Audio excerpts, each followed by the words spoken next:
afar ilaahay kuma bado hadduu ku badayana afar meel kaama bado waxaa la yiri ilaahay afar kuma bado hadduu ku badayana afar meel kaama bado. السلام عليكم ورحمة الله تعالى وبركاته. أصحاب ميل بوجوكتا واي سلام سود وهذا يوتيوب جانل كان نقدر ونيسان وشجاع بوي أوفيشيال موقالك دوكو سو غاري لايك صار سين شير غاري بيج كينا شجاع بوي أوفيشيالنا فولو نوده ما تو حيدي ولا موقال عصب انت انا موقالكو غودغلين سود وهذا غعوفرو كسود وهذا موقالكنا ما تو خو كسابسن yahay dardaaran iyo talo afar ilaahay kuma bado hadduu ku badana afar meel kaama bado. asxaabta kuni koojer waxaan idiga codsanayaa inaad channelka subscribe noo saartaan page-ka aan anaga leenana follow aan noo saartaan muuqaalkan like noo saara saan hore ugu soconno aad iyo aad u mahadsantiin.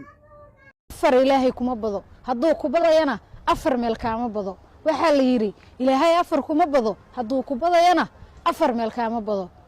ilaahay balwad kuma bado hadduu ku badayana gabdhaha kaama bado haddii laga fursan waayo oo laga maarmi waayo ilaahay gabdhaha kaama bado sababtoo ah gabdhuhu waxay ku fiican yihiin balwad la'aanta. haddii gabadhu ay balwad barato oo gabadhii reerku balwad barato oo maamadii balwad barato oo ilmihii yaraaye reerku oo gabadha ahaa ay balwad bartaan reerkaasi reer lagu reeyo noqon maayo. ilaahay gabdhaha balwad nagama baro. haddii aad aragtid gabadhaadii oo rag la qiilaysa gabadhaadii oo meelaha balwad ku cabaysa gabadhaadii oo laamiga balwad la taagan haddii aad aragto waa kuu ceeb iyo sumcad xumo. sidaa darteed waxaa kuu fiican balwad haddiiba aan laga fursanayn in wiilashu ay bartaan iyagaa ku roon oo ku asturan. waalidka waxaan kula talinayaa gabdhahooda inay asturaan, gabdhahooda inay balwadda ka reebaan, gabdhahooda inay balwadda ka waaniyaan oo kala taliyaan. gabadhaadu hadday jaamacad aado oo iskool aado oo meelo kale aado oo shukaansi aado warayso ogow fiirfiiri markasta la sheekayso ka waani haddii ayba ku jirto dariiq balwadeed. asxaabta ay raacdo kuwa ay la sheekaysato mar walba iyo kuway la kulantaba ogow inay asxaab fiican yihiin iyo inay kugu xun yihiin. boorsada yare ay wadatana waxaa laga yaabaa inuusan make-up ku jirin baar make-upka waxaa laga yaabaa inay balwad ugu jirto. ha ka cabsan ee fadlan baar. qodobkaas inay fahanteen baa u malaynayaa.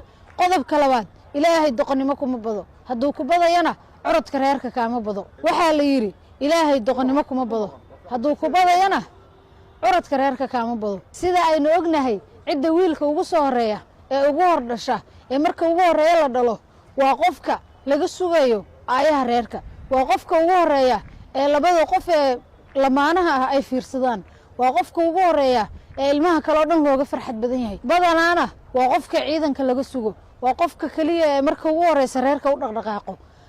iyadoo ay sidaas tahay haddii qofkaas uu doqon noqdo oo qof aan meel kasta aadi karin noqdo oo qof habacsan uu noqdo oo aan dhaamin karin oo aan meel kale aadi karin oo aan dabkii shidi karin oon jikadii geli karin hooyadii caawin karin qofkaas iyo reerkaasba waa jabeen. qodobka saddexaad kibir ilaahay kuma bado hadduu ku badayana ninkaaga kaama bado.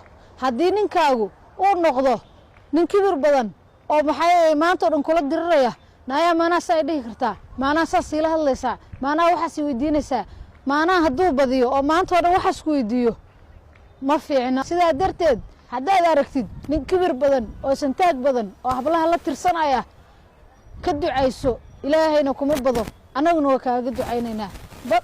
sida aan wada ognahay ninku waa qofka ugu badan ee uu qoysku ku taagan yahay marka laga soo tago gabadha oo ah boqoradda reer. haddii ninkii uu nin kibir badan oo maalin kasta xataa aan familkii nin baari oo familkii soo booqanay ahayn oo markaa tiraahdo hooyaasaan sanka taagayo lamaana i dhashay mar walba uu ku dhahayo maaniga qofkaasa fadlan ka fogow reerkaasna dhismi maayo. qodobkaasna inaa fahanteen baa u malaynayaa. qodobka afaraad ee ugu dambeeya ilaahay caasinimo kuma bado hadduu ku badayana waalidka kaama bado.